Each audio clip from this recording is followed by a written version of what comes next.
మనం daily bath చేస్తాం స్కిన్ని హెయిర్ని క్లీన్గా హెల్తీగా మెయింటైన్ చేసుకోవడానికి.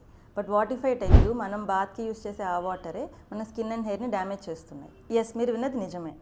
మనం ఇప్పుడు ఉంటున్న సిటీస్లో వాటర్లో హార్డ్నెస్ అంటే కాల్షియం, మెగ్నీషియం సాల్ట్స్ లాంటివి కంటెంట్ కొంచెం ఎక్కువ ఉండటం వల్ల హార్డ్నెస్ ఎక్కువ ఉంటుంది. ఈ సాల్ట్స్ ఏమవుతాయంటే మనం సోప్లో, షాంపూలో వాడే ఫ్యాటీ యాసిడ్స్తో కలిపి కెమికల్స్ ఫామ్ చేస్తాయి. ఇవి స్కిన్ మీద, హెయిర్ మీద రెసిడ్యువల్ డిపాజిట్స్లా ఉండిపోయి స్కిన్ ప్రాబ్లమ్స్ని, హెయిర్ ప్రాబ్లమ్స్ని పెంచుతాయి అన్నమాట. స్కాల్ప్లో డాండ్రఫ్, ఇచ్చింగ్ లాంటి ప్రాబ్లమ్స్ పెరుగుతాయి. ఫేస్ మీద పింపుల్స్ పెరగడం, వాష్ చేసిన వెంటనే 10 మినిట్స్కే ఫేస్ డ్రై అయిపోవటం, సెన్సిటివ్ స్కిన్ ఇంకా సెన్సిటివ్గా అవ్వటం, ఇలాంటి చేంజెస్ చూస్తాం. సో దీనికి సొల్యూషన్స్ ఏంటంటే ట్యాప్కి వాటర్ ఫిల్టర్స్ ఫిక్స్ చేసుకోవడం. ఫిల్టర్స్ ఫిక్స్ చేస్తున్నాం కానీ 3 మంత్స్కే పాడైపోతున్నాయి డాక్టర్ అని మాకు చెప్తుంటారు. సో జస్ట్ ఇమాజిన్, ఫిల్టరే అంత పాడైపోతుంది అంటే మన స్కిన్, హెయిర్ ఎంత డ్యామేజ్ అవుతాయి. సో ఫిల్టర్ మీద ఇన్వెస్ట్ చేయడంలో తప్పు లేదు. నెక్స్ట్, వాటర్ సాఫ్ట్నర్స్ కూడా అవైలబుల్గా ఉంటాయి. బకెట్ వాటర్లో సాఫ్ట్నర్ కొంచెం యాడ్ చేసుకుంటే ఆ సాల్ట్స్ని లిక్విఫై చేస్తాయి.